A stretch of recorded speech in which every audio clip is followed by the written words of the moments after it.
Yes, Prabhuji, we can start, Prabhuji. Okay, so we'll start with the short kirtan.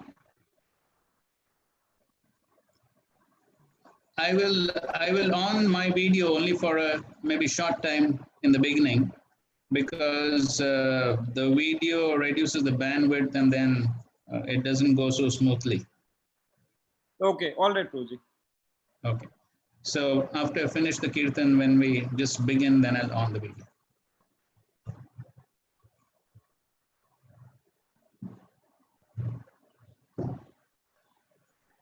Namo Vishnupadaya Krishna Prishtaya Bhutale Srimate Bhakti Vedanta Swamin Iti Namine Namo Vishnupadaya Krishna Prishtaya Bhutale Srimate Bhakti Vedanta Swamin Iti Namine.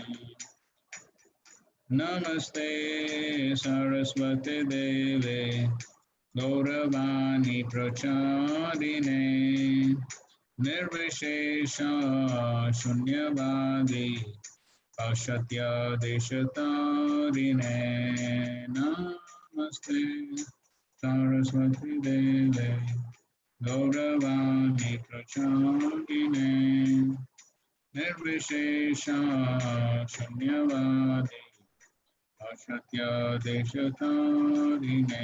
Jai Shri Krishna Chaitanya Prabhu Nityananda Shri Advaita Gadadhar Srivasadi Gaur Bhakta-vrinda.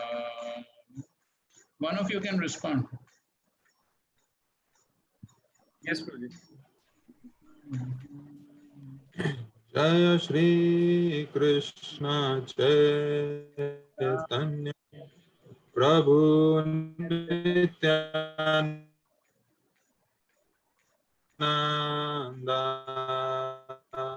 Shri Advaita Gadadhar Srivasadi Gaur Srivasa Hare Krishna, Krishna Krishna, Hare Hare, Hare Rama, Rama Rama, Hare Hare. Hare Krishna,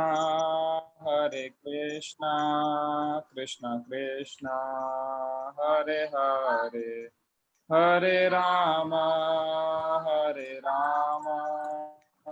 Rama Rama, Hare Hare. Hare Krishna, Krishna Krishna, Hare Hare, Hare Rama, Rama Rama, Hare Hare. Hare Krishna, Krishna Krishna, Hare Hare, Hare Rama, Rama Rama, Hare Hare. Hare Krishna, Krishna Krishna, Hare Hare, Hare Rama, Rama Rama, Hare Hare. Hare Krishna, Krishna Krishna, Hare Hare, Hare Rama, Rama Rama, Hare Hare. Hare Krishna, Krishna Krishna, Hare Hare, Hare Rama, Rama Rama, Hare Hare. Hare Krishna, Krishna Krishna, Hare Hare, Hare Rama, Rama Rama, Hare Hare. Jai Prabhupada, Jai Prabhupada, Prabhupada, Jai Prabhupada, Jai Jaya Prabhupada, Jaya Prabhupada, Prabhupada, Jai Prabhupada. Harinam Sankirtan ki, Jai Shri Jai. Prabhupada ki, Jai. Om Jnana Timirandasya Jnana Shalakaya Chakshurunmilitam Yena Tasmai Shri Gurave Namaha Shri Chaitanya Manobishtam Sthapitam Yena Bhutale Swayam Rupa Kadamayam Dadati Swapadantikam Vandeham Shri Guru Shri Yuta Padakamalam Shri Gurun Vaishnavamsya Shri Rupam Sagrajatam Sahagana Raghunathanvitam Tam Sujivam Sadvaitam Savadutam Parijana Sahitam Krishna Chaitanya Devam Shri Radha Krishna Padam Sahagana Lalita Shri Vishakhan Vitamsya Nama Om Vishnu Padaya Krishna Prishtaya Bhutale Srimate Bhakti Vedanta Swami Niti Namine Namaste Saraswate Deve Gauravani Pracharine Nirvishesha Shunyavadi Paschatya Deshatarine Namo Mahavadanyaya Krishna Prema Pradayate Krishnaya Krishna Chaitanya Namane Gauratushe Namaha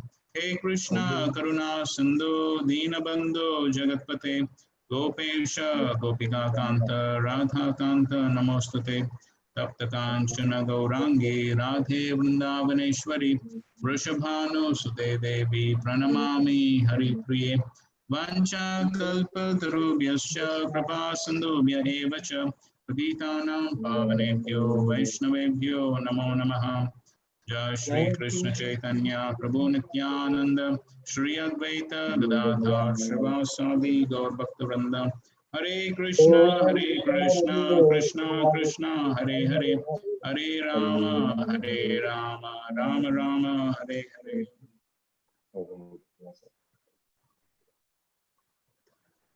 Hare Krishna everyone.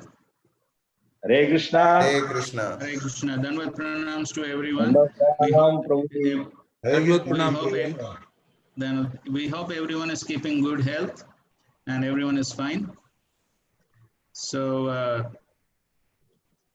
thank you everyone for allowing me to once again render the service. So we're beginning the third unit from the 13th to the 18th chapters. Of course, we were supposed to be there, but Krishna has some other plan. So we will try to do a small service, whatever is possible. And I hope the timing is convenient for everyone from 7 to 9. Yes, Prabhu. Yes, Prabhu. Most of the So day. everyone is able to hear clearly and also see the screen. Yes. Yes, Prabhuji. Okay, fine. So I'll switch off the video because it reduces the bandwidth and usually there are some problems. That's my experience. So therefore I'll switch off my video now. Is that okay? Siddharth, is that all right? Yes, Prabhuji. But sometimes you have to come on so that we can see you. Yeah, Prabhu. I think. Glimpses. Yeah, Glimpses Prabhu. I of yours. think keeping the video on may be good because Prabhu, the connect is stronger.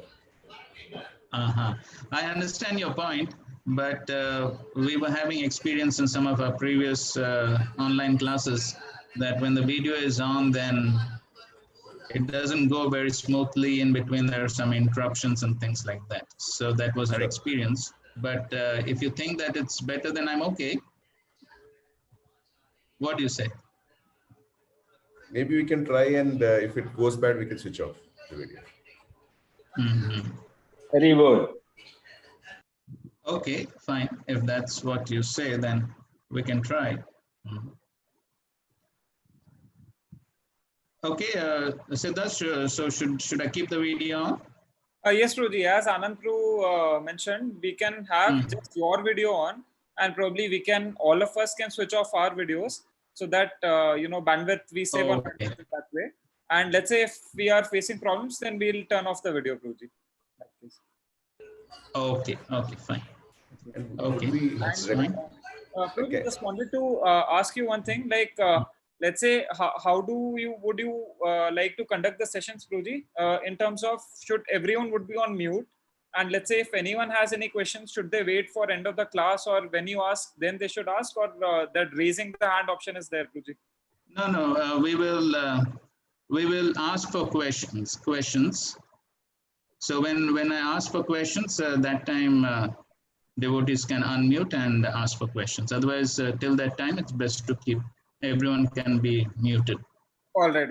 Okay. So I would So you- request all the devotees to keep the video off and the audio also off, to be muted on all times. And when Prabhuji asks for questions, that time we can unmute and ask, or raise the hand. And then when Prabhuji points out to someone, then they can probably unmute and then ask. All right. Yes. Usually at the end of a section or something like that, we take questions. Yes. So that time I'll ask for questions. Okay. All right. All right. Okay. Prabhuji, would we be recording this session? Yes, Prabhuji. The recording is going on, Prabhuji. Thank you. Okay, fine. So let's begin with the 13th chapter.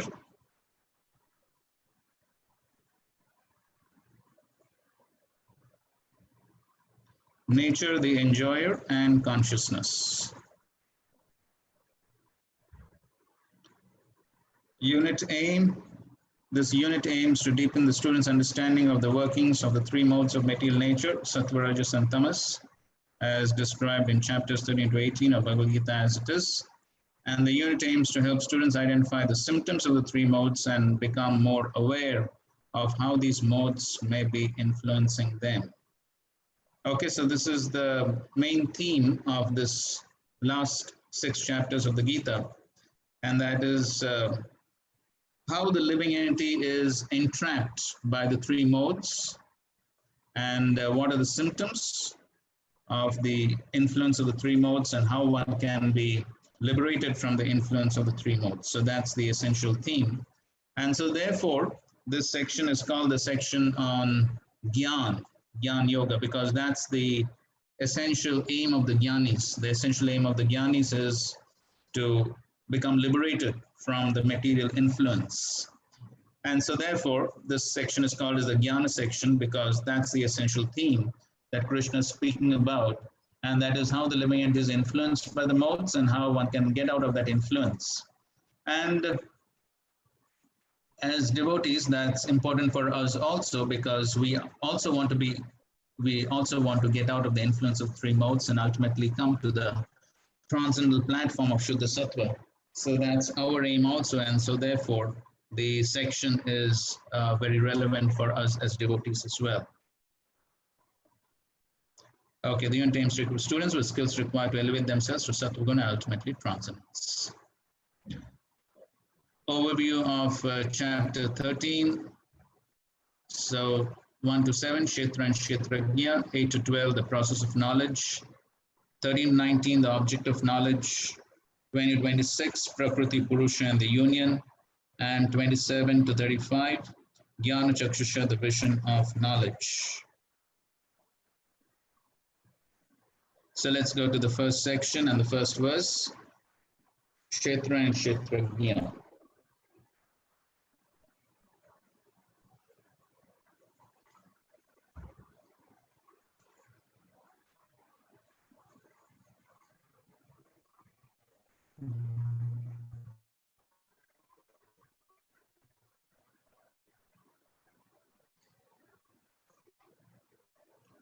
So we're reciting the first 2 verses.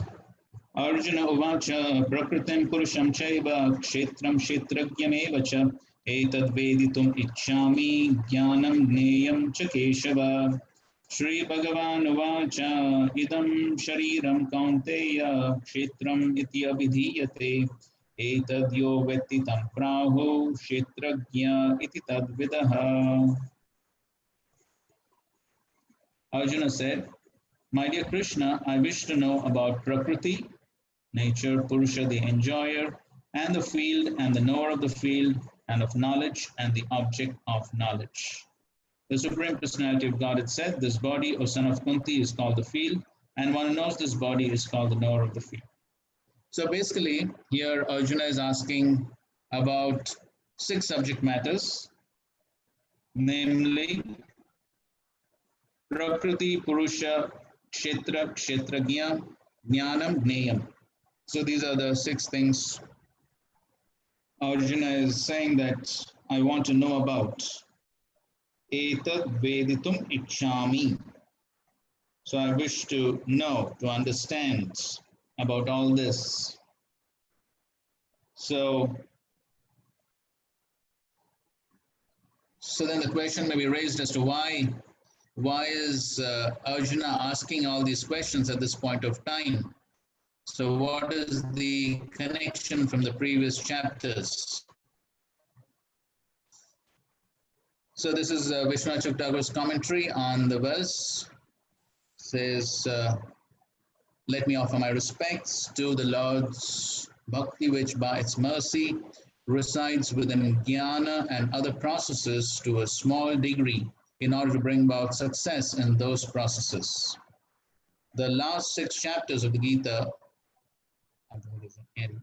jnana mixed with bhakti, is delineated. Within these 6 chapters, Kevala Bhakti also is shown indirectly to be supreme. In the 13th chapter, the body where Jiva and Paramatma reside, the practice of jnana, the Jiva and Prakriti are described. In the middle 6 chapters, it was mentioned that by Kevala Bhakti, one attains the Lord, Bhagavan, and 3 other methods of worship, starting with worship of oneself, but then described. Liberation arising from jnana mixed with bhakti, practiced by followers of Nishkam Karma Yoga, and the process of jnana were briefly described in the first 6 chapters. The third 6 chapters explain this jnana in detail by first examining the field, the knower of the field, the process of knowledge, and the object of knowledge. Okay. Hare Krishna, So, Prabhu. yes. Probably the video can be off, Prabhu. Like the audio is not that clear. So we can keep the video off, I think, Prabhuji. Okay, fine. So I should off the video, right? Yes, Harishitra Prabhu, I should off the video. Yes, Prabhu, that's what he. So I'm not able to hear clearly, Prabhu. Okay, I think the problem is on the Harishitra Prabhu's net, because we are able to hear clearly. Yes, But we can Prabhuji, we are able to hear switch off, clearly. Prabhuji, in case. In any case, I think so. That's always the case when the video is on. That's my experience. There's somebody is having problem with hearing. So I put the video off now. Is it better? Yes, Prabhuji. Now it's Yes, Prabhu. Yes, Prabhu. It's nice now. All right, Harishitra Prabhu.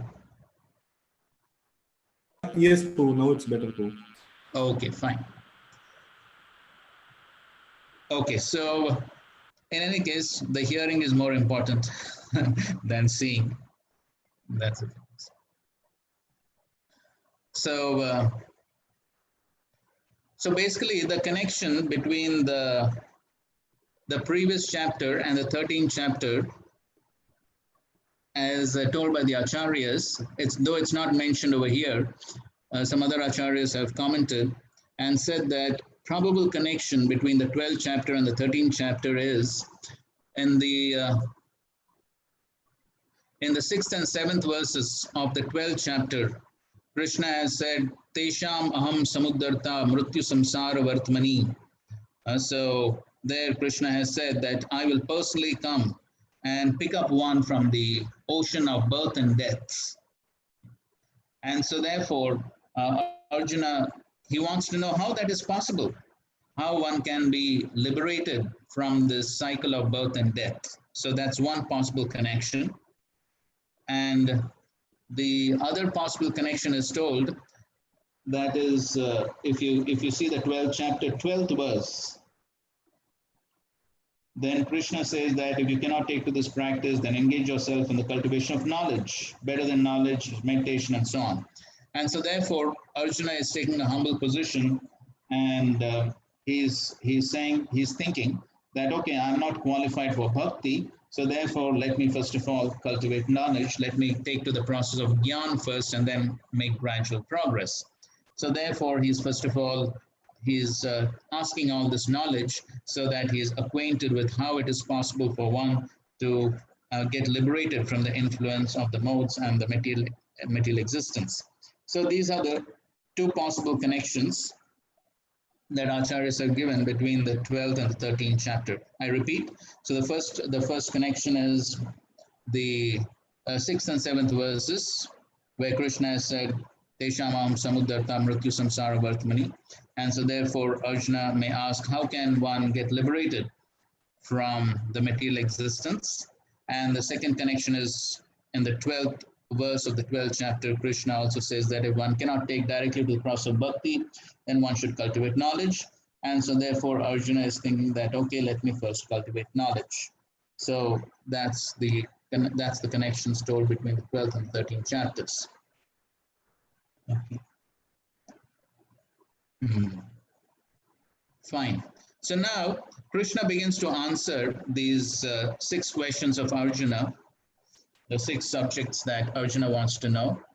And he doesn't go in the same order as Arjuna is asking. And so he begins with topics which are easier to understand and then goes to more complex topics. Because that's usually how it is done, isn't it? If something which is easier to understand is first told, then one may be inspired to know more. Otherwise, right in the beginning, if things are too complicated, then one may say, forget the whole thing. And so therefore, Krishna also understanding that mentality, he first of all, he speaks on something which is more easier to understand and then goes to more complex subject matters. And so therefore, he begins with the understanding of Kshetra and Kshetragya. And so that's what Krishna is telling over here. That is, this body is called the field, and one who knows this body is called as the knower of the field. Idam shariram kante kshetram iti abhidhiyate. So this shariram, this body, is called as the kshetra, and etad yo vetti tam prahu. So one who knows this, veti means know. One who knows this is called a kshetragya, the knower of the field. So one who knows this, one who knows what? One who knows that I am different from this body. So that is what we are supposed to know, that I am not this body, but I'm different from this body. So one who knows this is what is called as a kshetragya, the knower of the fields.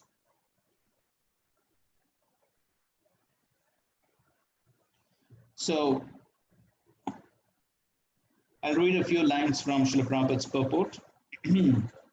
Arjuna was inquisitive about Prakriti, Purusha, Kshetra, Kshetragya, knowledge, and the object of knowledge.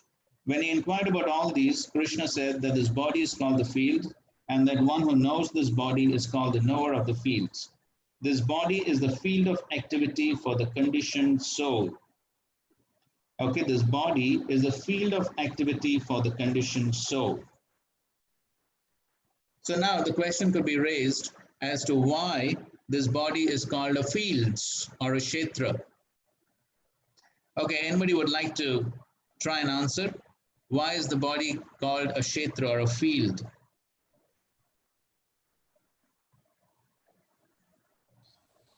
Because everything has to act through the body. Okay, fine. Somebody else? And body is where the soul resides. So it's Okay. that's a field in which because soul, body is a medium using which the soul acts. Okay, fine. soul is immovable, so it needs a body. Okay, that's fine. But why is Krishna specifically saying kshetra? Kshetra means a field. Field means where something grows, isn't it? Yeah, karma grows. Prabhu, all the karmic activities happens in the body, and we get the seeds as a reactions. So that is actually okay. What are those seeds you're talking about? The seeds are the resultants of fruitive actions. Yes, that's good. Yes, the resultants of fruitive actions, which basically manifests in terms of happiness and distress, right? So that's what happens. That's the result of this body. The result of this body is because, as you rightly said, so because of its one's activities, one's karma, one gets the reactions in the form of so-called happiness and distress. Prabhupada says there's no happiness in the material world. One only imagines there to be happiness. But in any case, one could say that happiness and distress grows as a result of this body. And this body is actually meant for that. The body is meant to give us the reactions of past karma. That goes, and so that's why body is compared to a field. Now, Srila Prabhupada in his lecture, he explains why is this body compared to field. Almost similar, but in different ways. Is it possible for someone to read this on the screen? Let me Continue, Prabhuji. let me offer my respects to the Lord's Bhakti, which by its mercy No. So I couldn't hear you. Your voice is breaking. Yeah, your voice is breaking through.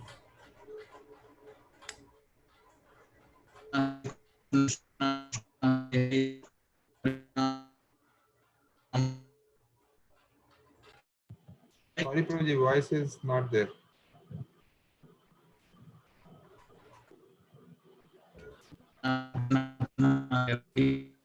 Your voice is breaking, Prabhu.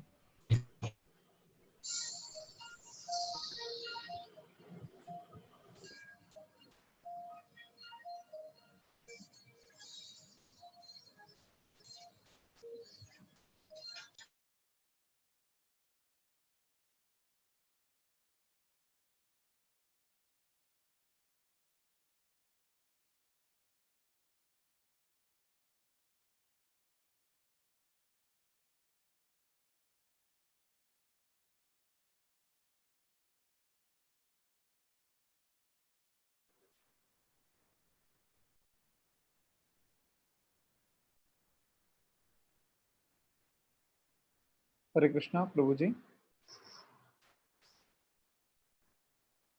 We lost Prabhuji. To restart router. We'll wait for Prabhuji.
Hare Krishna. Looks like Prabhuji is having trouble with the internet connection.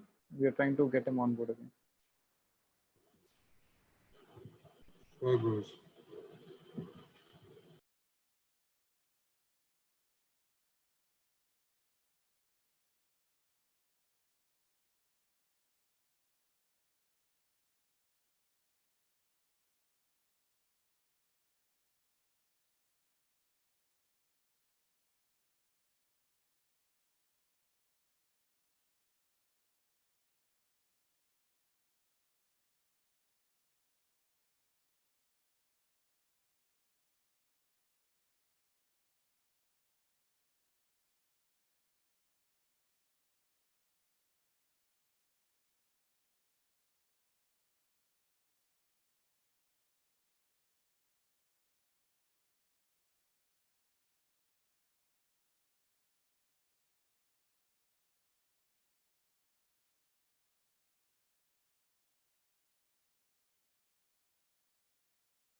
Kodeshji bro, yes, you can.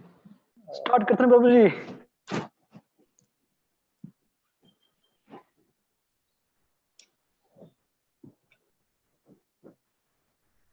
रासमूर्ति bro, आप start करिए.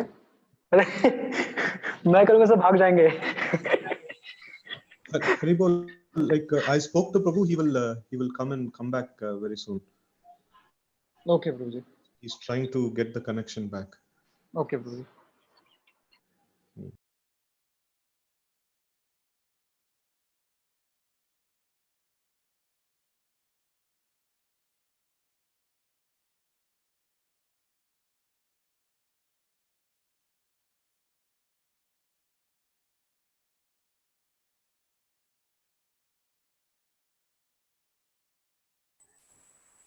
Prabhuji, recording can be paused for some time.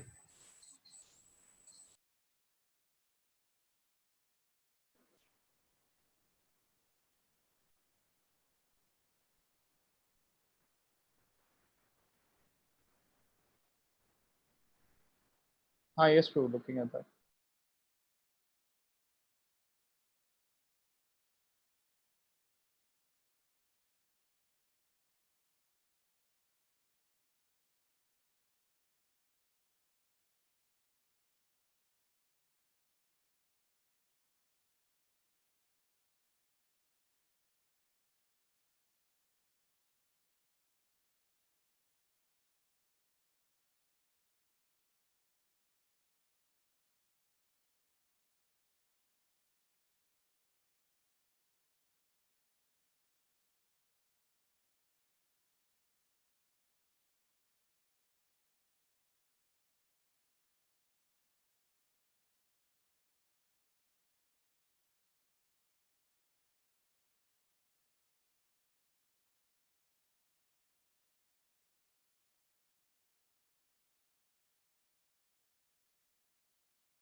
Hare Krishna. Hare Krishna, Prabhuji. Are you able to hear now? Yes, Prabhuji, clear. Okay, fine. For a moment, Prabhuji, we thought we lost in oblivion. Huh? For a moment, Prabhuji, we thought we were lost in oblivion. Nice to hear it. You know, these problems with the internet, we can't help. Yes, These things keep happening in between. What to do? Dependence on technology is always a problem, always a challenge.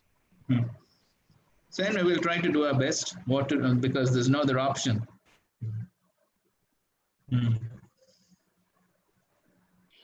So okay, so we were discussing about the field, kshetra. Why is the body called a kshetra? So here Srila Prabhupada is saying, kshetra means the field or the land. You in the land, by tilling the land, by cultivating the land, you can produce nice grain also, and inferior grain also, as you work. Because the land is in your possession, you can cultivate as you like. Similarly, this body is land and I am the tiller. I am the krishaka or the agriculturist. So by using the land, I can become spiritually advanced or I can become materially advanced. It is up to me. Spiritually advanced means gradually you forget that I'm this material body. I'm Krishna's, I'm Brahman, that is spiritually advanced. And materially advanced means I'm this body, I'm American, I'm Indian, I'm Brahmana, I'm Shastri, I'm man, woman. This is materially advanced, both ways. Okay, so that's why the body is compared to a field or a kshetra, because one has the choice.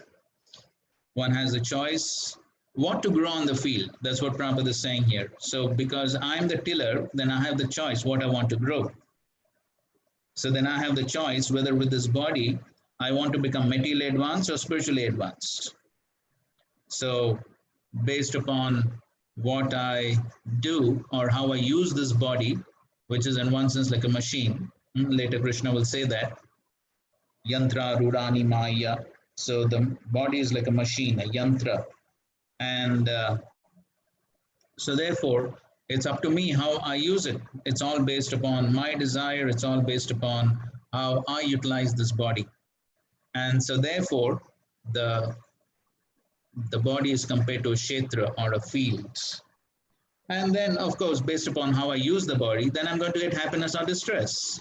So material life means basically distress. Spiritual life means as one progresses, then one can experience spiritual happiness. So that's the basic reason why the body is compared to a field, a kshetra. And that's what Prabhupada is writing here. This body is the field of activity for the conditioned soul. The conditioned soul is entrapped in material existence and he attempts to lord it over material nature. So that's the basic reason why the soul is entrapped in this body. As Srila Prabhupada, he quotes this verse, Krishna bahirmukh jeev hoy, bhogavancha kare, japata mayatare, nikatastha mayatare japati adhare. So the jiva, because of his desire to dominate material nature or enjoy independent of the Lord, bhoga vancha kare, because of his desire to enjoy. So that is the reason why the material energy, Maya, immediately captures the jiva and entraps him in this material body. And so, according to his capacity to dominate material nature, he gets a field of activity. That field of activity is the body. Okay, so then based upon the capacity, or based upon the karma, or based upon the desires, then he's given different bodies. So Prabhupada in his lectures very often gives the example of an apartment. So the body is like an apartment, and based upon one's capacity to pay, then one can get different types of apartments. So similarly, based upon one's desires, based upon one's karmas, then one gets different types of bodies. And what is the body? The body is made of senses. The conditioned soul wants to enjoy sense gratification. And according to his capacity to enjoy sense gratification, he is offered a body or field of activity. Therefore, the body is called kshetra, or the field of activity for the conditioned soul. Now, the person who should not identify himself with the body is called Kshetrajna, the knower of the fields. Okay, so that's what we're saying. So Prabhupada also says this, Etad Veditum Ichchami. Sorry, the next verse. Etad yo veti tam prahu. So one who knows this. So one who knows what? One who knows that I'm different from this body. So such a person is a Kshetrajna, the knower. Of course, so that means one who has that understanding that I'm not this body, I'm spirit soul. He's the actual knower. But of course, even a common materialistic person, to some degree, he understands about his body. So from that viewpoint also, any person, any soul can be called a Kshetrajna because he knows something about his own body. But then the real Kshetrajna is one who understands that I'm different from this body. That's what Prabhupada is writing here. The person who should not identify himself with the body is called Kshetrajna, the knower of the field. And then he says it's not very difficult to understand the difference between the field and its knower, the body and the knower of the body. Any person can consider that from childhood to old age, he undergoes so many changes of body, and yet is still one person remaining. Thus, there is a difference between the knower of the field of activities and the actual field of activities. So this, of course, has been discussed in great detail in the second chapter of the Gita. So there, Krishna explains that how one can very easily understand that I'm different from this body, because even though the body is changing,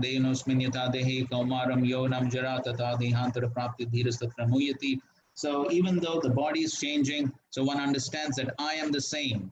I maintain my identity, even though the body is changing. And of course, Srila Prabhupada explains that just like a child, so the childhood body is going to disappear after some time, and then he gets a totally different body. That's the reason why people, they take photographs of their childhood bodies, of the youthful bodies, because they know that that body is not going to be there. But still, the identity remains.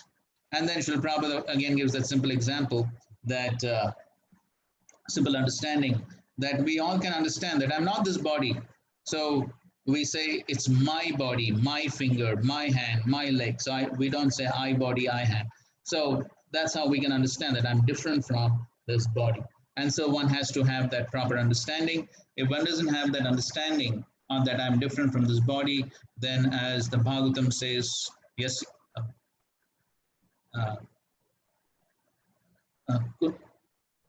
Yasyatma buddhi kunape tridhatuke. So one who misidentifies the body as made up of simply these three elements, kapha pitta vayu. So then he's called as a gokara. He is as good as a cow or an ass. That means one is as good as an animal if one is misidentifying with the body. And so that's the basic understanding of Kshetra and Kshetrajna. So basically, the Kshetra is the body and the Kshetrajna is the spirit soul. Okay, so and the next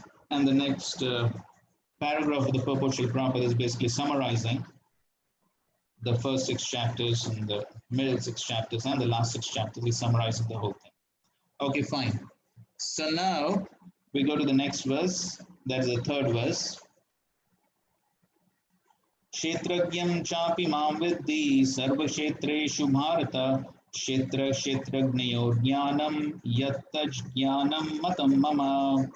As kind of Bharata, you should understand that I am also the knower in all bodies, and to understand this body and its knower is called knowledge.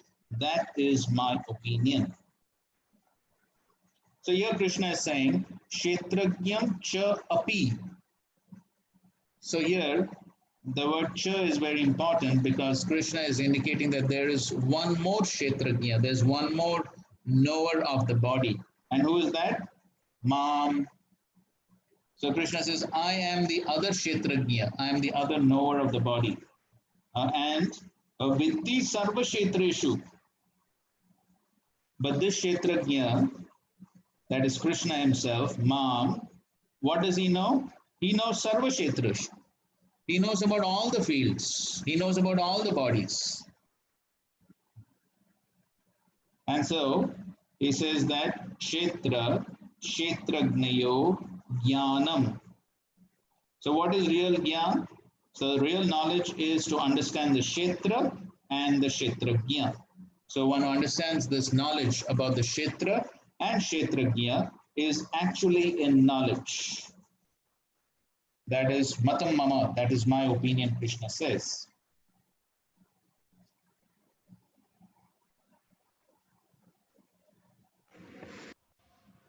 Okay. So I have one small doubt here. Why Bhagavan is saying my opinion here?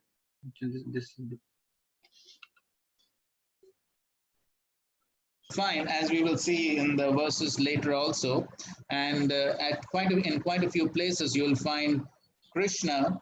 He also he follows the system of Guru, Sadhu, and Shastra to confirm everything.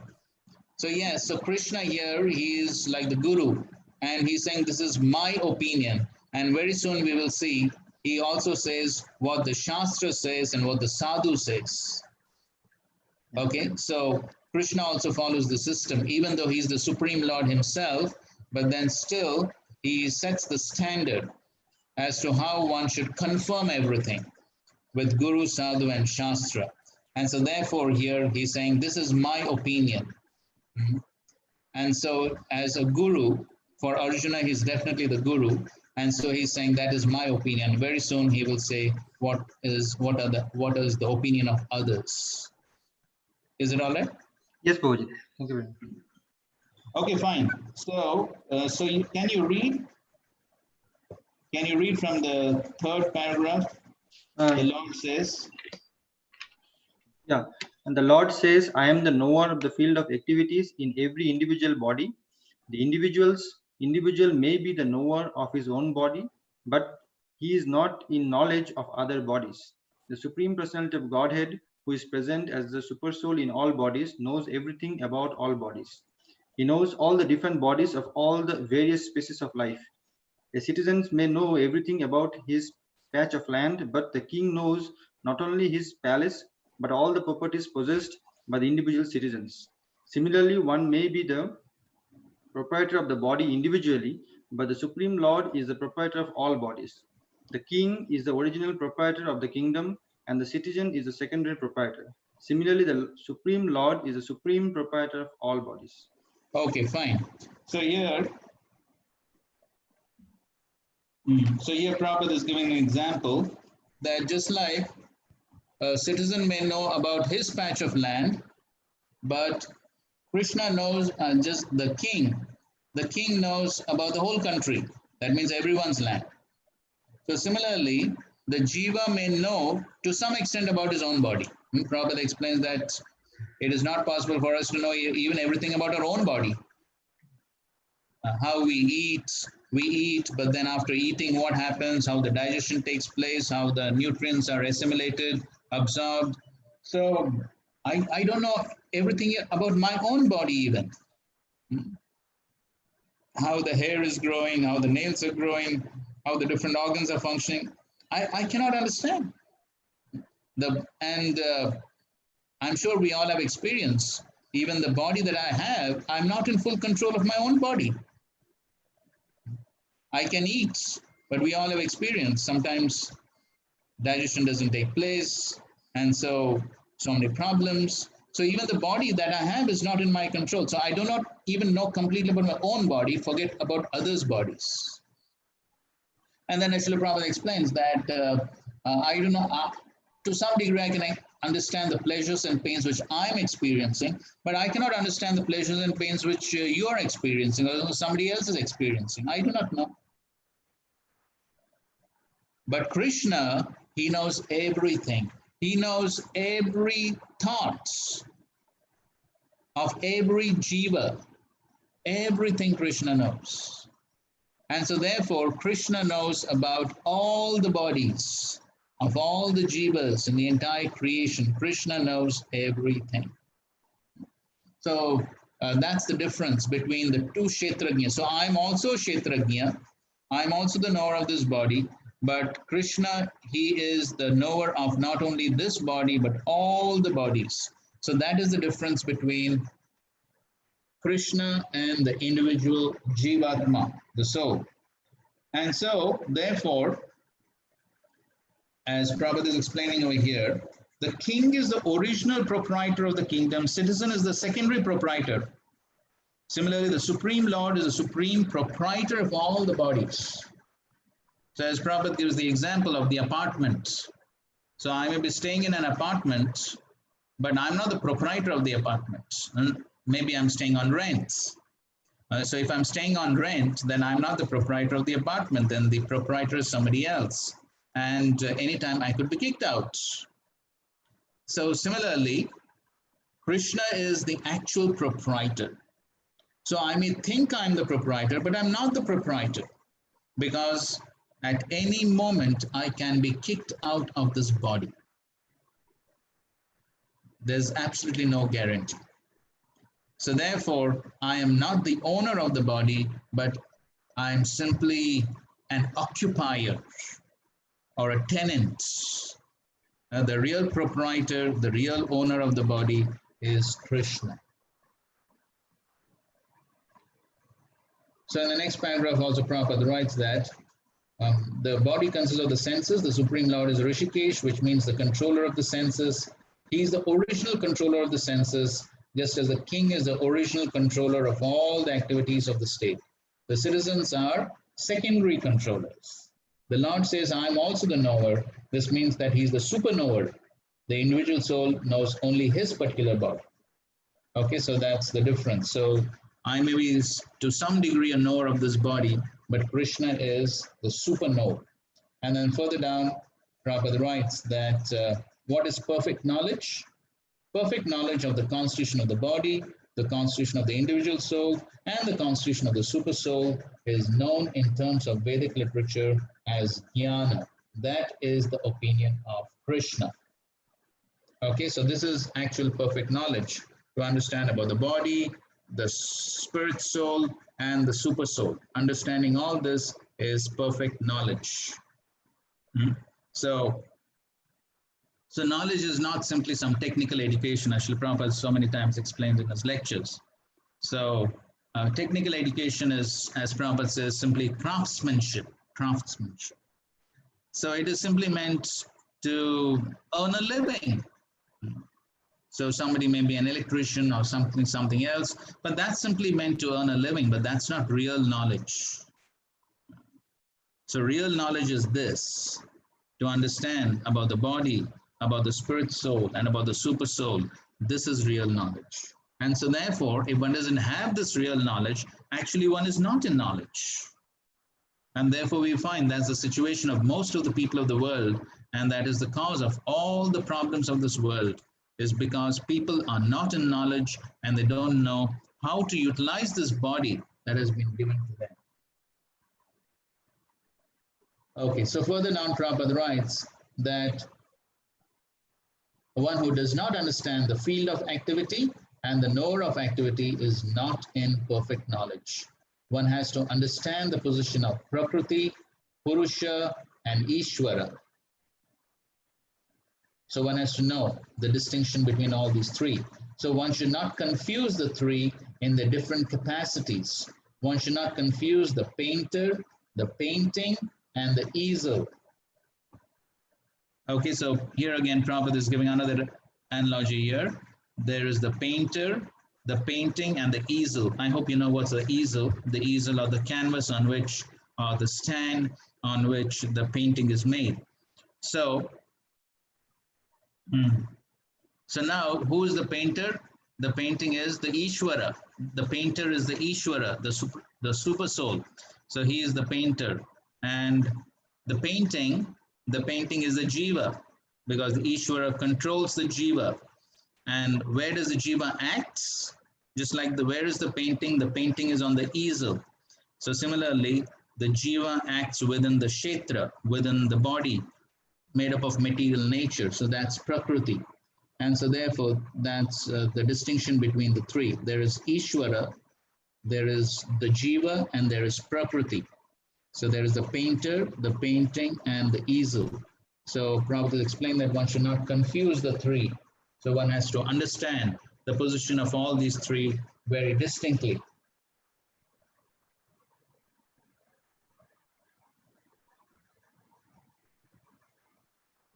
So further down, Prabhupada is writing that this material world, which is the field of activities, is nature, and the enjoyer of nature is the living entity, and above them both is the supreme controller, the personality of Godhead. Okay, and further down, he's quoting from the Upanishads. Just a second, let's complete this. So there are three Brahman conceptions. Prakriti is Brahman as the field of activities, and the Jiva individual soul is also Brahman and is trying to control material nature, and the controller of both of them is also Brahman, but he is the factual controller. Okay, so all of them are Brahman. That means all of them are related to the spiritual aspects, but then there is a difference. So there is Prakriti, which is also coming from the Supreme Lord, but then that Prakriti is controlled by the Supreme Lord. Then there is the Jiva, who is also Brahman, who is also spiritual, but then again, the Jiva is also controlled by the Supreme Lord. So, and then there is the Supreme Brahman, who is controlling everything else. And then Prabhupada further goes on to say, in this chapter, it will also be explained that out of the two knowers, one is fallible, the other is infallible. Okay, so there are two Kshetrajñas, that is the Jiva and the Super Soul, but the Jiva is fallible. The Jiva gets influenced by the material nature, by the material energy, but the Supreme Lord is infallible. He never falls down. He never gets influenced by the material energy. So one is superior and the other is subordinate. One who understands the two knowers of the field to be one and the same contradicts the Supreme Personality of Godhead, who states here very clearly, I am also the knower of the field of activities. Okay, so one who thinks that there is no difference between the soul and the super soul, or both of them are the same, is actually contradicting the Supreme Lord, is actually speaking against the Supreme Lord.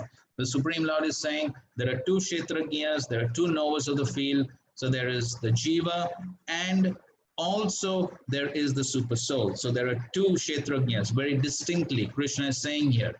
But still there are the impersonalists, the Mayavadis, who say that there is no difference. So that means they are going against the teachings of the Supreme Lord in the Gita. So one who misunderstands a rope to be a serpent is not in knowledge. Right, so one has to understand, okay, there is rope and there is serpent. So one who thinks the rope to be a serpent is not in knowledge. Similarly, one who thinks that the Jiva and the Super Soul are one and the same is not actually in knowledge. There are different kinds of bodies and there are different owners of the bodies because each individual soul has individual capacity for lording it over material nature. There are different bodies. But the Supreme also is present in them as the controller. The word Cha is significant for it indicates the total number of bodies. That is the opinion of Sri Baldev Vibhushan. So Krishna is a super soul present in each and every body apart from the individual soul.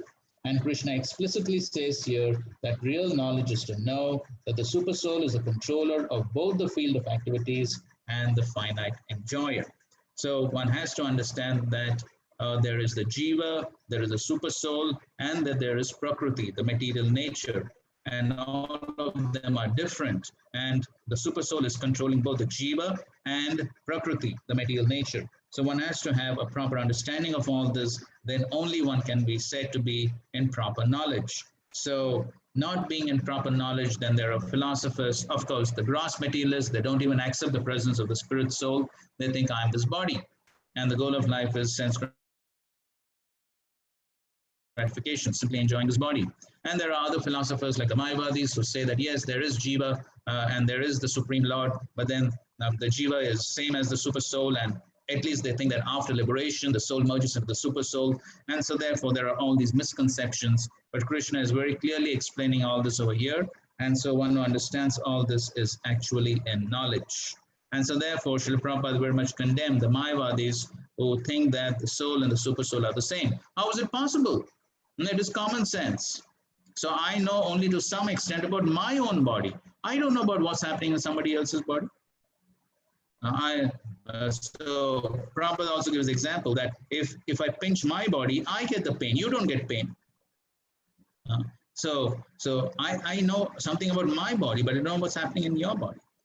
So therefore, the point is that there is a vast difference between this jiva and the super soul, and one should accept that difference and not think everything is the same.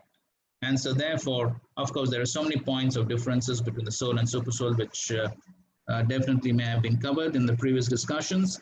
But the basic fact is that the Supreme Lord, he is the controller, the proprietor, the enjoyer of everything, and the jiva's position is so insignificant in comparison to the Supreme Lord. And it's only out of ignorance that one can think that there is no difference between the soul and the super soul.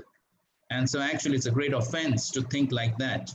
As Prabhupada is writing, it goes against the teachings of the Gita and the basic understanding. So this is a lecture Srila Prabhupada is giving and on the verse, and Prabhupada is saying, I'm the kicking God. So how can one become God, rascal? How one can become God? That is not possible. God knows everything. If one knows everything, then you can accept him as God. Otherwise, don't accept. As soon as someone says, I'm God, kick him on his face. Yes, you are God, I'm the kicking God. That should be the answer. I'm the shoe beater God. Now you protect yourself if you're God. Don't accept this false God. So you see that Srila Prabhupada and Acharyas have been very heavy against all these imposter and pretender gods. So they cannot even control their own bodies. As Prabhupada says, they can't even control their own toothache. Then they have to go to the dentist, and yet they claim to be God. So this is all rascaldom. So here Krishna is very clearly establishing that there's a difference between the soul and the super soul. So this is Krishna's answer to the question as to what is Kshetra and Kshetrajna. Okay, fine. Any questions? Yeah, Prabhuji. So the question is, in this purport, it talks about the position of Prakriti, that is nature, and Purusha as the enjoyer of the nature. Actually, the Supreme Personality of Godhead is the enjoyer. So why Purusha is mentioned here as the enjoyer by Srila Prabhupada? Okay, fine. So here, okay, Purusha is the jiva. So later on also you will find that.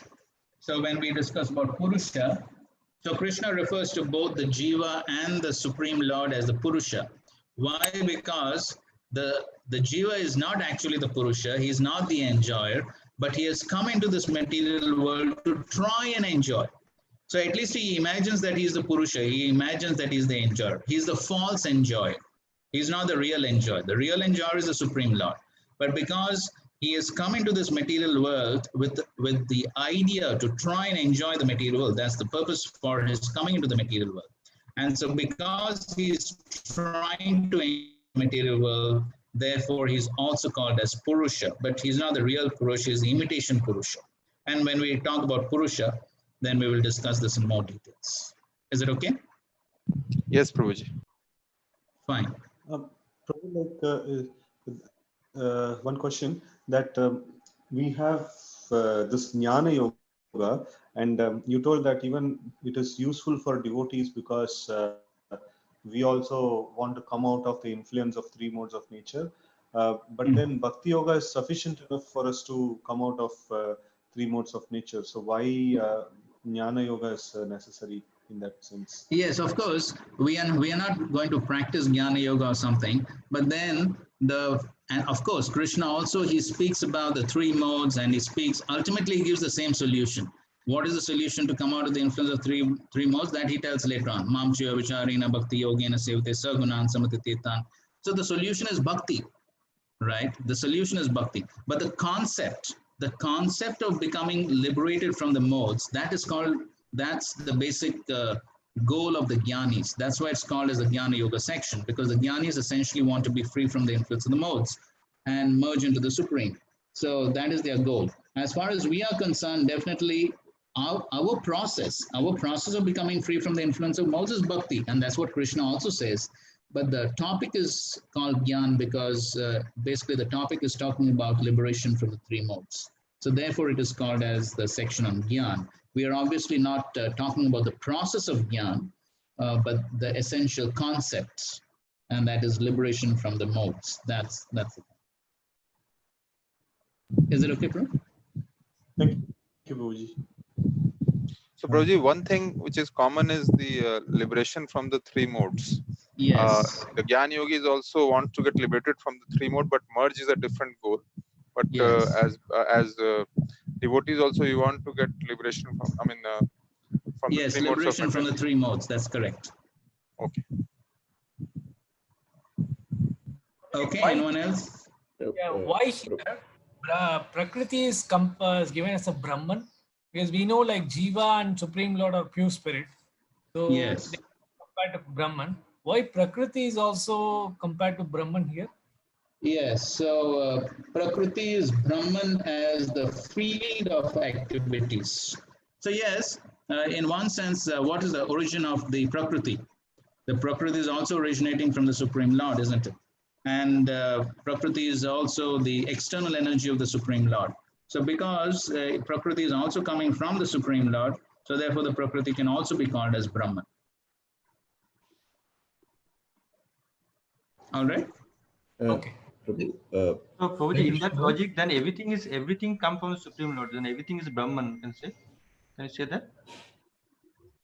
Yes, yes, ultimately everything is Brahman. There's no doubt about that. Everything is Brahman because nothing can be separated from the Supreme Lord.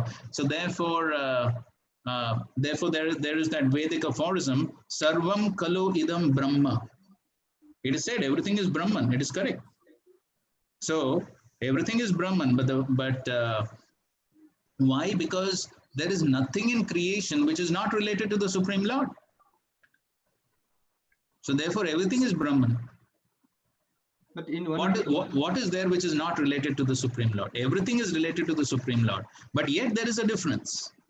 Everything is Brahman, but so therefore that's why the Mayavadis get the whole thing wrong. It is said, the Shastri is saying, Sarvam Kalo Idam Brahma. Everything is Brahman, but then still there is a difference. So the Prakriti is Brahman, the Jiva is Brahman, the Supreme Lord is also Brahman. Everything is Brahman, but still there's a difference. Everything is not same. Everything is not one. And therefore, the proper understanding has to be there. So those who don't have the proper understanding, then they think everything is one. And so then there is no difference between Jiva and Super Soul, Prakriti, everything is same. No, even though everything is Brahman, everything is arising from the Supreme Lord, but still there is a difference. Yes, Prabhuji, but no, in 8th chapter 3rd sloka, when Bhagavan said Aksharam Brahma Paramam, so that is like understandable. We understand that what is something which is not destructible, that is Brahman. Right? So now how we will reconcile both actually? If you have to explain someone. Yes. So very soon we'll come to the discussion of Prakriti. Okay. And so there you'll find that Krishna says Prakriti is also eternal. So then somebody may say, how Prakriti is eternal? Prakriti is material nature. Yes, it is material nature. It is material energy of the Supreme Lord. And because it is energy of the Supreme Lord, Prakriti is eternal. But what is temporary? The manifestation of Prakriti is temporary. The manifestation is temporary, but being energy of the Supreme Lord, Prakriti is eternal. And so therefore, saying that Prakriti is also Brahman is not wrong, because energy of the Supreme Lord.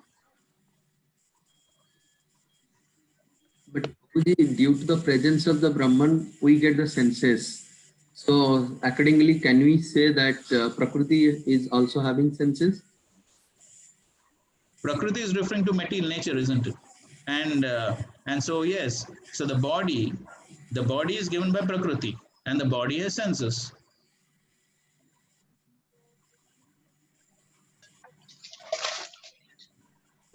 Prabhuji, one question. You're saying, Prabhu, I mean, we understand that Super Soul is residing in each soul, and Super Soul is knowing about other bodies also. So, yes. How can we understand this with practical example or practical experience that the soul, the Super Soul residing in one body is knowing to other body activities or other things also, like we are giving example that soul means one body can't understand the pain of other. So yes, the same example how the Super Soul is understanding this. I mean, how the Super Soul is understanding? It's only because Super Soul is understanding. Therefore, one is getting another body based upon the activities I perform in this lifetime. I'm getting another body. So every jiva is getting another body based upon the activities he performs in this lifetime. So who's maintaining the record of all that? Somebody has to maintain the record. So there is only one person with every jiva who's maintaining that record. That is the super soul. Prabhuji, I think what Deepak Prabhu was trying to ask, correct me Prabhu if I'm wrong. So you're asking that super soul resides in one of the body. How that super soul knows the condition of the other body? He knows. Yeah, that is his question. No, he's Supreme Lord. That's why he knows. Yes. Then that is the difference between the Supreme Lord and me, no? Yeah. If Supreme Lord is also limited like me, then what is the difference between Supreme Lord and me? Yes, Prabhu. I mean that with practical example, I just. So Prabhuji, is it same super soul which is residing in each of the body, because the soul is different, but the super soul which is in all the bodies are same? That's why. Yes.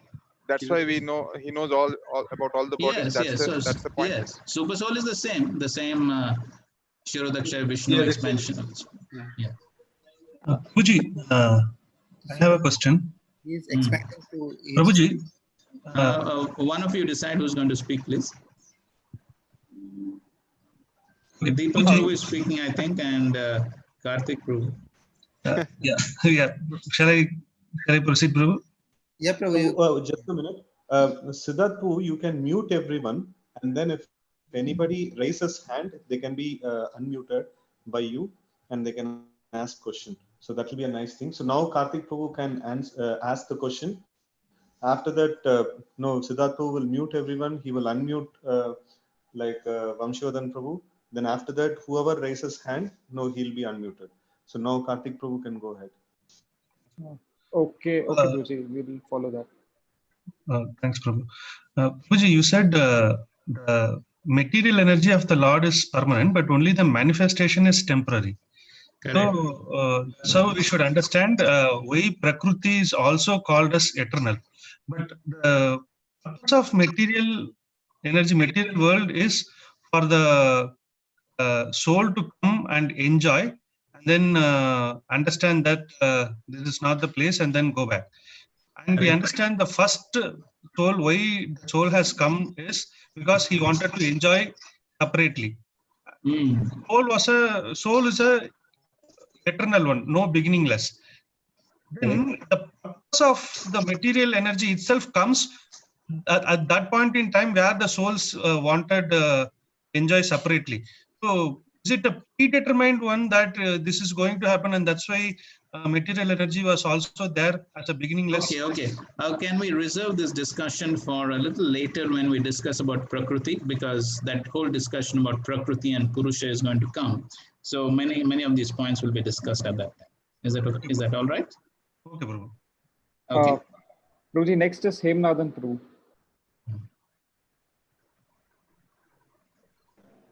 Hare Krishna, Prabhu. Hare Krishna, go ahead. Prabhu, Prabhu, every living entity, at least with some knowledge of Shastras, that we understand, we don't provide our necessaries. Like all of my necessaries is being provided. Air, earth, water, even my body and all the functionality. So that is one way of knowing that someone is providing everybody. Like yes. we say Anumanta and Correct. So, other than that, so as another Prabhu asked, so is there any direct way that we know by Shastras that Lord is proprietor of everything? So, okay. Prabhupada gives a simple example that how do I know that I am not the proprietor of this body and there is some other proprietor? So the simple example Prabhupada gives is my hand. Am I in control of this hand? I could say yes. But then what about when there's paralysis? If my hand is paralyzed, I want to raise my hand, but I cannot raise it. Why? that means somebody else is controlling. So that applies to all parts of the body. So the very fact that I'm not in control of my body goes to show that there is some other controller. And so because I understand that there is some other controller, therefore I have to serve that other controller. Prabhu, Does that it help? I understand. What I'm asking is, I understand I am not the proprietor. Even so much of my body I don't know. To understand that the one person is proprietor and he is only present in every body, basically. That I'm trying to, is there an example that by which I can understand that only one person is present in, so other than Paramatma or Shastra? So, yes. So that is what we were saying, that who is maintaining the record of the activities of all the jivas and giving them the next body? Who's maintaining the record? So there has to be one person who's maintaining the record, isn't it? Yes, Prabhu. Yeah. Thank you, Prabhu. Hare Krishna. Okay, Hare Krishna. Okay, next. Next is Anand Prabhuji. Okay, good. Anand.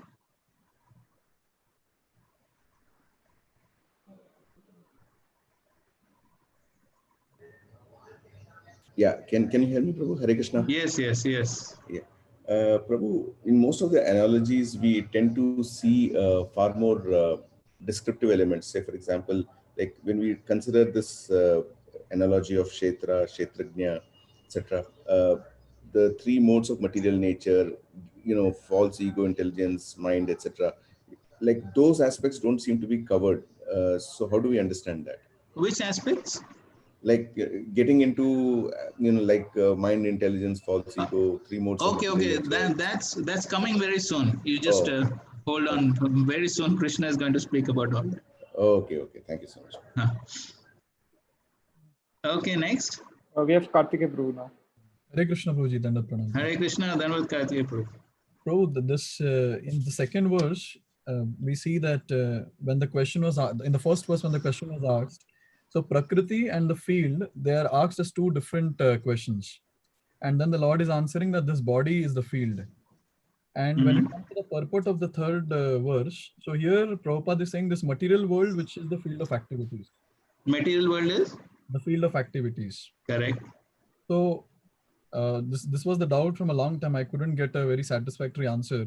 So why separate question is asked by Arjuna, Prakriti and the body, and Lord is answering. When he's answering, then he's just saying that the field which he's talking about is the body, and Prabhupada is mentioning here the material world is the field of activities. Yes. So as far as one jiva is concerned, for one jiva, his field is his own body. Okay. But for all the jivas, the field is the Prakriti.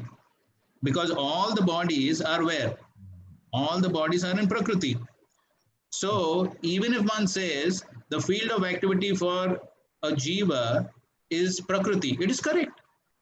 Because what is the body? The body is made up of Prakriti. The body is derived from Prakriti. So even if one says that the field of activity for the body is Prakriti, is fine. But it is the field of activity for all the bodies. Prakriti is the field of activities for all the bodies put together. But the Shariram is the field of activity for an individual jiva. So there is a difference. Okay. Isn't it? Okay, bro. Yeah. All right. Oh, fine. So can we proceed ahead? We have Harikshit Prabhuji. Okay, Harikshit Prabhu wants to say something.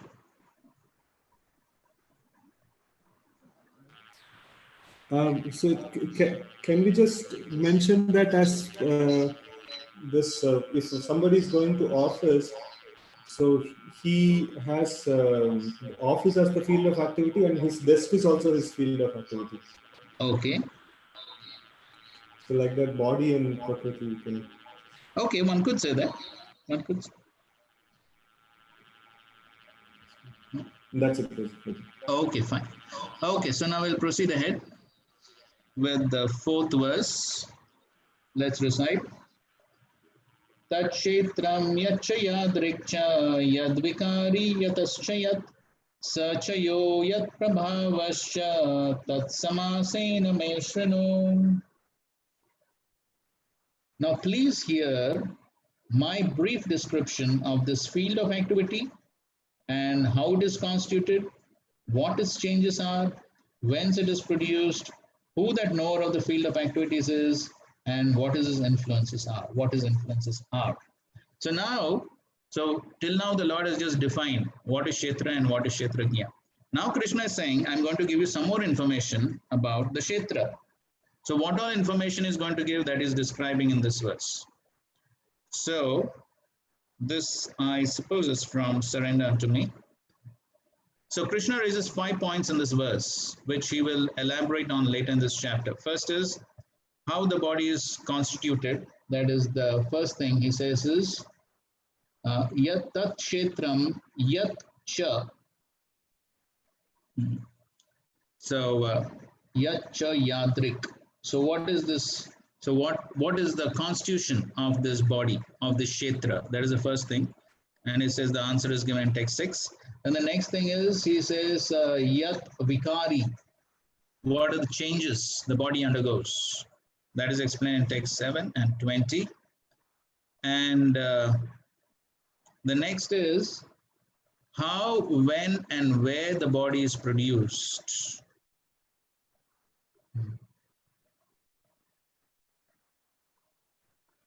So there are 3 things. Yataha, cha, yat, saha, cha, yaha. So there are 3 things there. Yataha, yat, and yaha. So that's how the translation of all that basically comes to this. How, when, and where the body is produced, which is being explained in the further text of 6:21-22.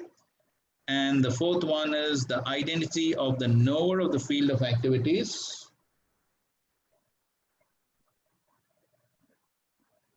So, yes, as Prabhupada also in his translation, who that knower of the field of activities is. So the last, okay, yaha, yaha, yaha, yat. Okay, so that yaha, who is referring to the knower of the field of activities. And the last thing is the prabhava, that is the influence of the knower.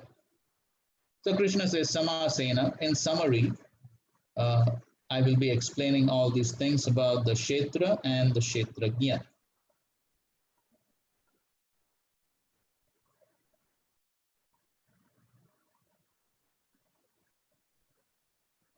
Okay, so Prabhupada ends this purport by saying, one just has to understand this Bhagavad Gita directly from the description given by the Supreme Personality of Godhead, and all this will be clarified. But one should be careful not to consider the Supreme Personality of God in every body to be one with the individual soul, the Jiva. This is something like equating the potent and the impotent. So now, although Krishna will discuss these 5 points and address the remaining topics from text 2, he says he will explain them only in brief because they are limitless topics. However, should Arjuna wish to know them in greater detail, Krishna next tells Arjuna where such information can be found. Okay. From where did I get this? I suppose this is coming from some Acharya's commentary. Hear from me in brief of what the body consists. Okay, so here you can see there are also the Sanskrit words from the verse. So the first thing is yatcha. So yatcha refers to what is the body constituted of, which is basically a conglomeration of 5 gross elements, prana, sense, and other things. And then he says yadrik is what qualities it exhibits, such as design, hatred. Then yad vikari, what its transformations are into desirable, undesirable things. Then the next thing is yataha. Yataha refers to from what it arises. So the answer is from the combination of matter and soul. Then after that, there is again yat. So that refers to by what it is distinguished, by differences among various moving or non-moving bodies. And then yaha. Yaha is who is the knower of the fields. That's based with Jiva and the Paramatma. And then the last thing is omitted out here, it looks like.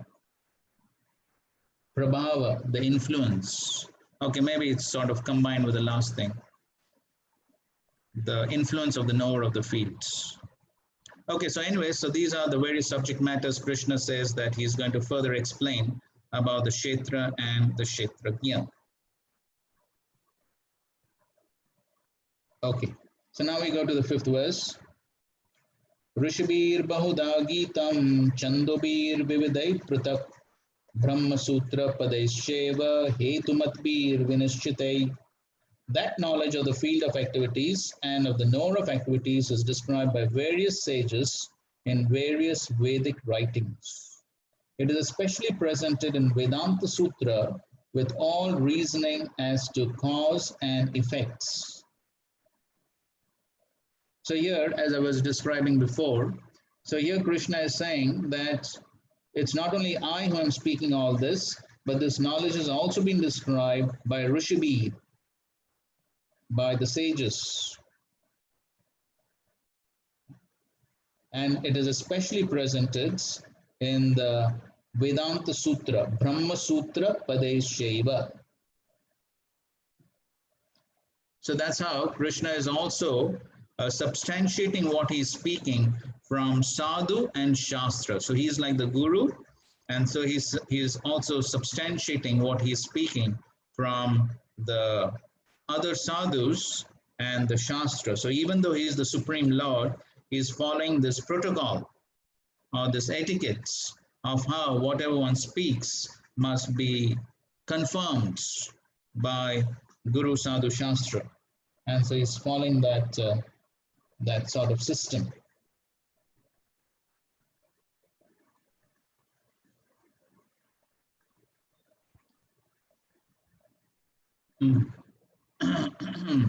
So now, so since there is the description of other Shastras, Chandobi, Vedic hymns, Chandobi Vividaiva, Pratak Brahma Sutra. So Prabhupada in fact quoted this verse quite often to establish this point, that how even the Supreme Lord refers to Shastra and the sadhus, and he doesn't speak independently, even though he could, even though all knowledge is coming from him. And so therefore you'll find Srila Prabhupada in the purport is saying that the Supreme Personality of Godhead Krishna is the highest authority in explaining this knowledge. Still, as a matter of course, learned scholars and standard authorities always give evidence from previous authorities. So that should always be our system, that we are not speculating and concocting. So Srila Prabhupada very often condemns the modern philosophers and scientists who Prabhupada says in one lecture, it has become a fashion. It has become a fashion to say, oh, I think, in my opinion. Prabhupada says, what nonsense you have to think. You cannot understand anything. You can't understand your own body. You can't understand this material universe. And still you claim to know everything. And you say, I think, and perhaps, and this and that. So it makes no sense. So therefore, what is the value of one's own opinion?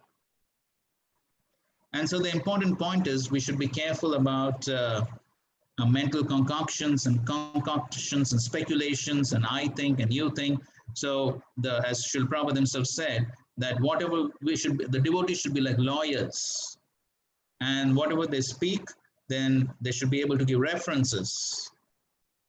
And so that's how we should learn to speak authoritatively and not speculate.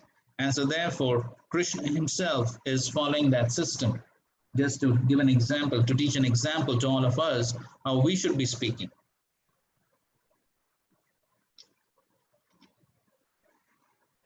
And so Prabhupada goes on to say that Krishna is explaining this most controversial point regarding the duality and non-duality of the soul and the supersoul by referring to a scripture, the Vedanta, which is accepted as authority. First, he says this is according to different sages. So as far as the sages are concerned, besides himself, Vyasadeva, the author of Vedanta Sutra, is a great sage. And in the Vedanta Sutra, duality is perfectly explained. And Vyasdeva's father, Parashara, is also a great sage, and he writes in books of religiosity, Tvam, Cha, Tathani, we, you, I, and the various other living entities are all transcendental of the material bodies. Now we have fallen into the ways of the three modes of material nature according to a different karma. So, okay, so he's speaking all that. And then the next paragraph, he writes the word Chanduvi refers to various Vedic literatures. The Taittiriya Upanishad, for example, which is a branch of the Yajur Veda, describes nature, the living entity, and the Supreme Personality of Godhead. As stated before, Kshetra is the field of activities, and there are two kinds of Kshetrajna, the individual living entity and the Supreme living entity. As stated in the Taittiriya Upanishad, Brahma Pucham Pratishtha. Okay, so now this is in connection to the Kshetra and Kshetrajna. There's Brahma Pucham Pratishtha, which is basically the different levels of consciousness which the soul is covered with. So basically it's different levels of realization of the body, the soul, and the super soul. So since that's the subject matter that's being discussed, and so therefore that's the reason why the Acharyas and Srila Prabhupada are describing about different realizations of the body, the soul, and the super soul. And this has been referred to in the Taittiriya Upanishad as Brahma Pucham. So now, this I have taken from the Krishna book, the last chapter, Praise of the Personified Vedas. There, Prabhupada describes about this topic. And so we have taken from there. Okay, somebody can read this, please. Within the body, there are 5 different departments of existence, known as Annamay, Pranmay, Manomay, Vigyanmay, and at last Anandmay. These are enumerated in the Brahmanand Vali of the Taittiriya Upanishad. Pranmay. In the beginning of life, every living entity is food conscious. A child or an animal is satisfied only by getting nice food. This stage of consciousness, in which the goal is to eat sumptuously, is called Annamay. An means food. Pranmay. After this, one lives in the consciousness of being alive. If one can continue his life without being attacked or destroyed, one thinks himself happy. This stage is called Pranmay, or consciousness of one's existence. Manomay, Gyanmay. After this stage, when one is situated on the mental platform, that consciousness is called Manomay. Okay, so these are first. Okay, we'll complete the reading. Okay, continue. The material civilization is primarily situated in those 3 stages, Annamay, Pranmay, and Manomay. The first concern of civilized persons is economic development. The next concern is defense against being annihilated. And the next consciousness is mental speculation, the philosophical approach to the values of life. Vigyanmay. If by the evolutionary process of philosophical life, one happens to reach to the platform of intellectual life and understands that he is not this material body, but is a spirit soul, one is situated in the Vigyanmay stage. Anandmay stage. Then by evolution of spiritual life, he comes to understand the Supreme Lord or the Supreme Soul. When one develops his relationship with him and executes devotional service, that stage of life is called Krishna consciousness, the Anandmay stage. Yes, so this is from Krishna book. So here, so these are, as you can see, different levels of consciousness and realization. So the lowest level of consciousness or realization is the Annamay stage, where one is thinking about food. So it's almost like animalistic consciousness. So as Prabhupada describes in so many lectures, that if one is simply thinking about the body and the needs of the body, then one is as good as an animal. That's what Shastri says. Prabhupada says in so many lectures, 2-legged animals, Dvipada Pashu. There's no difference. If one is simply thinking of eating, sleeping, mating, and defending, that's the basic necessities of the body, then that's as good as an animal. Therefore, and a child usually is in that low level of consciousness. So we see children, whatever they see, they tend to put in their mouths because that's their level of consciousness. So simply thinking about food. Then the next level is pranamaya. So So then pranamaya means that one is thinking that, okay, besides this body, there is consciousness, there's prana. So and so because he understands that, yes, I'm a conscious living being, and so therefore then he tends to protect that consciousness without being attacked, destroyed. And if one is able to be alive, means protect that consciousness, then he thinks that's the goal of life. Okay, so that's a little higher, that's a little more elevation consciousness. So one is aware of a living force, though not in terms of proper philosophical understanding, but then at least one understands that, yes, there is a body, there's consciousness, and so then one tries to be alive, protect that consciousness. And then there is manomay or jnanamay, but then this is not jnana in the true sense of the term as being described here, but as at least a person is on the mental platform and he's thinking. So the mind, as we know, the functions of the mind, thinking, feeling, and willing. So these are the functions of the mind. And so one is at least is thinking. There's some thinking process that's going on. And so therefore that's called as the manomaya stage. But again, it may be totally mental speculation, and there is no basis of Shastra. But then at least he's thinking, okay, what's good, what's bad. Some thinking is there, some functions of the mind is there. So that's the manomaya or the jnanamaya stage. But as Prabhupada is writing here, that material civilization is mostly in these three stages. Okay, so that means the thing of economic development, defense, and then mental speculation, basically, mental speculation. So that's what most of the material civilization currently is, basically this level of consciousness. And so based on mental speculation, then so many things are being done. So many philosophies, so science and scientific advancement, and all that is mostly based upon mental speculation.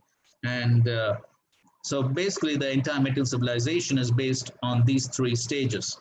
And then a level higher is the Vijnanamaya stage, where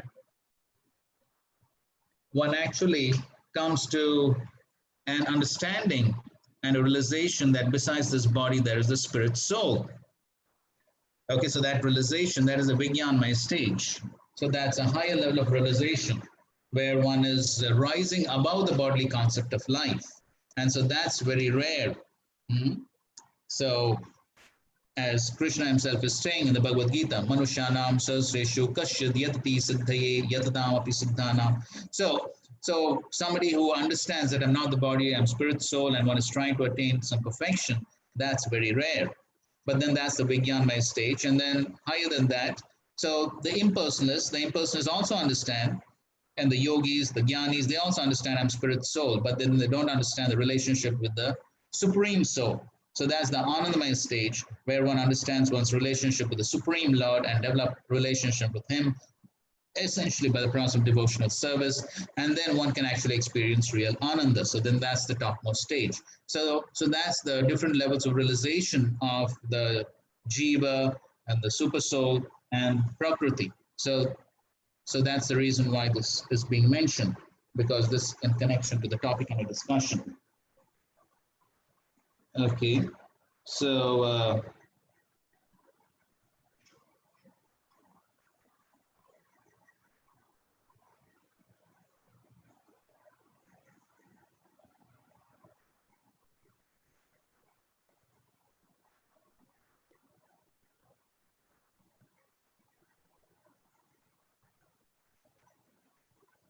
yes. Okay, fine. So now,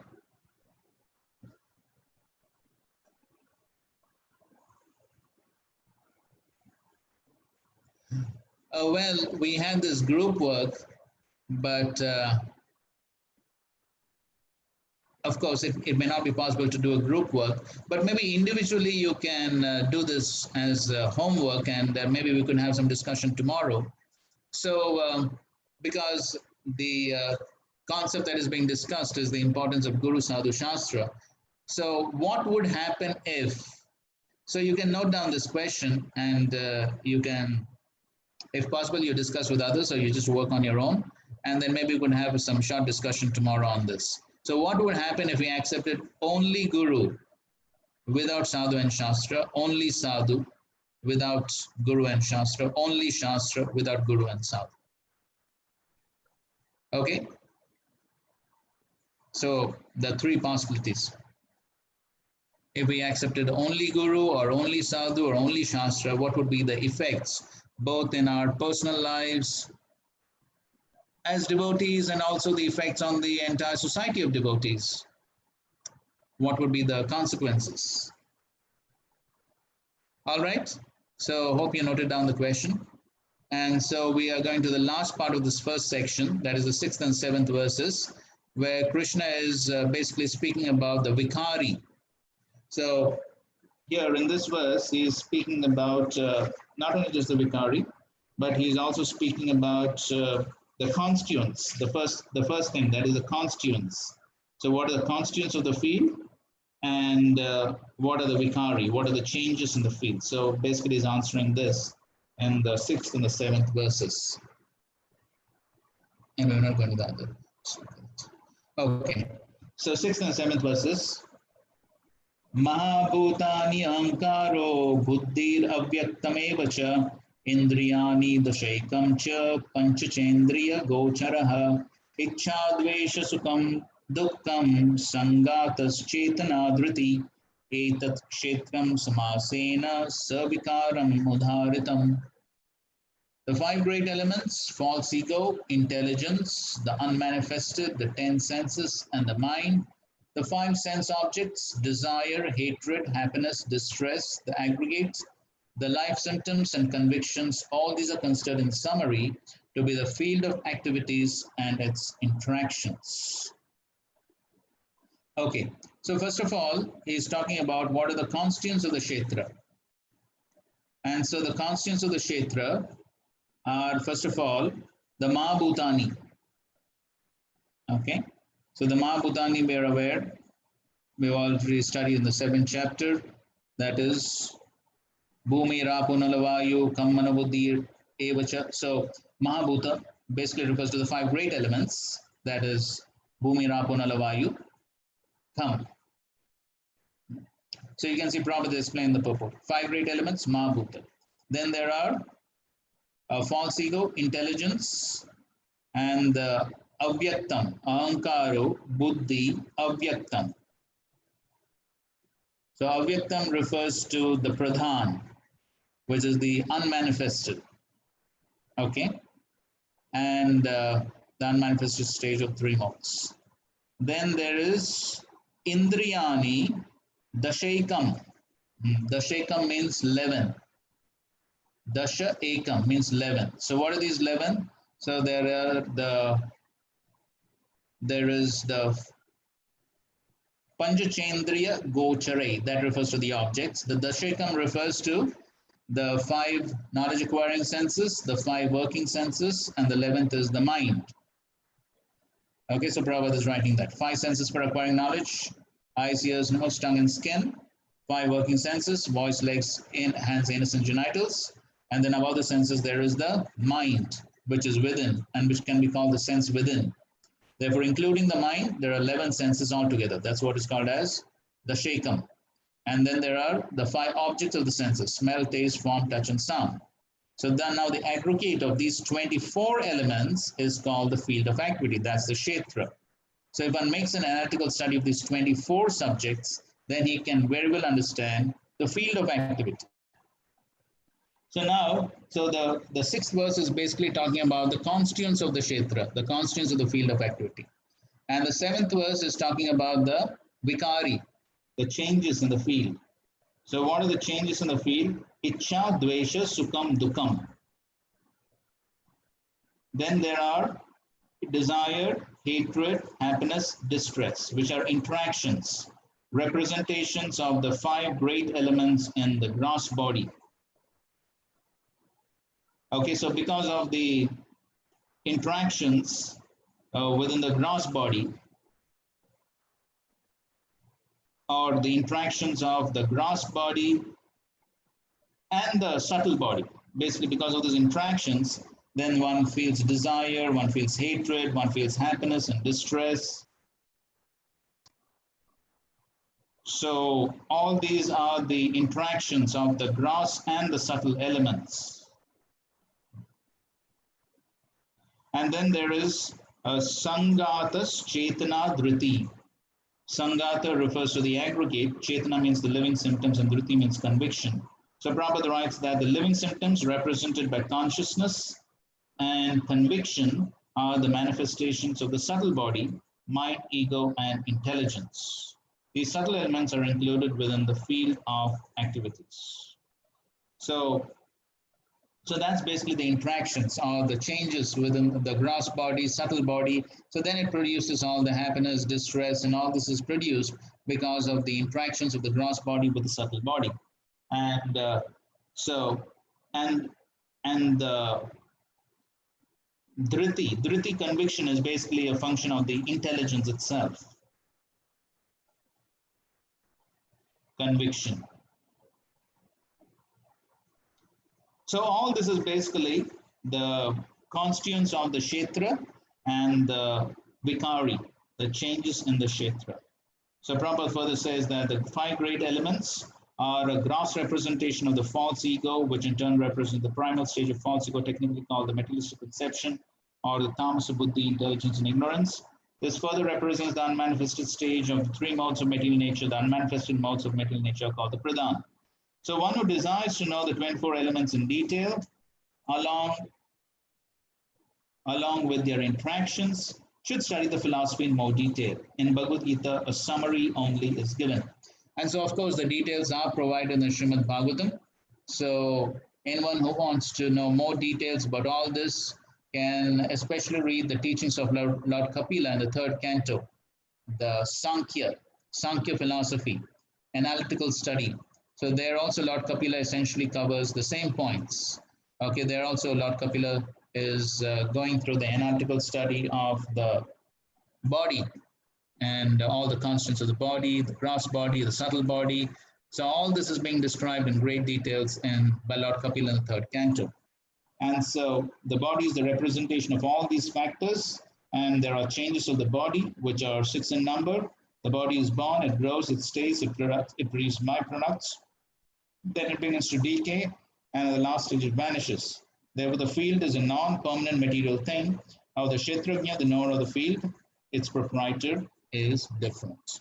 So this is the first section of this chapter, where Krishna is essentially describing about the Kshetra and the Kshetrajna.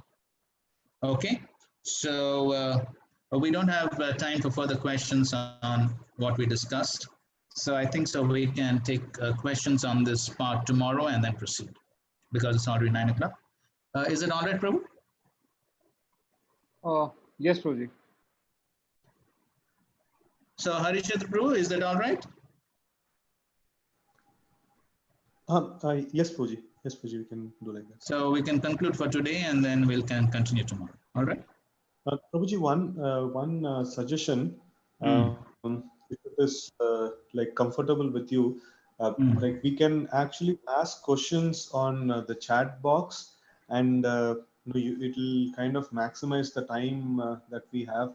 So devotees, when they start speaking, like a lot of fillers, and then they have to start gear up to speak. So would you like this, Prabhu? Like we put the questions on chat box and then you can answer them. So okay, so they type there. Yes, Prabhuji. And then I can answer those questions. That's what you're saying? Yes, Prabhuji. Okay. I should be okay, I think. Okay, Prabhu. So tomorrow morning, as we come in, then devotees can already pre-prepare the questions and put that in a notepad or something like that.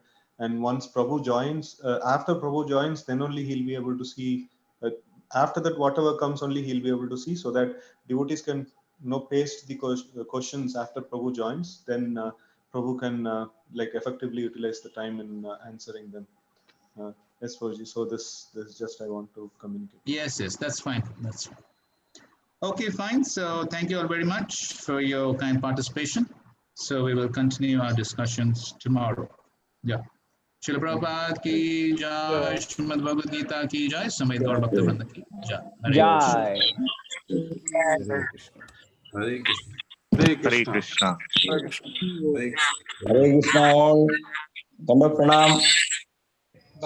Krishna Hare Prabhu, Dandavat Krishna. Pranam. Hare Krishna.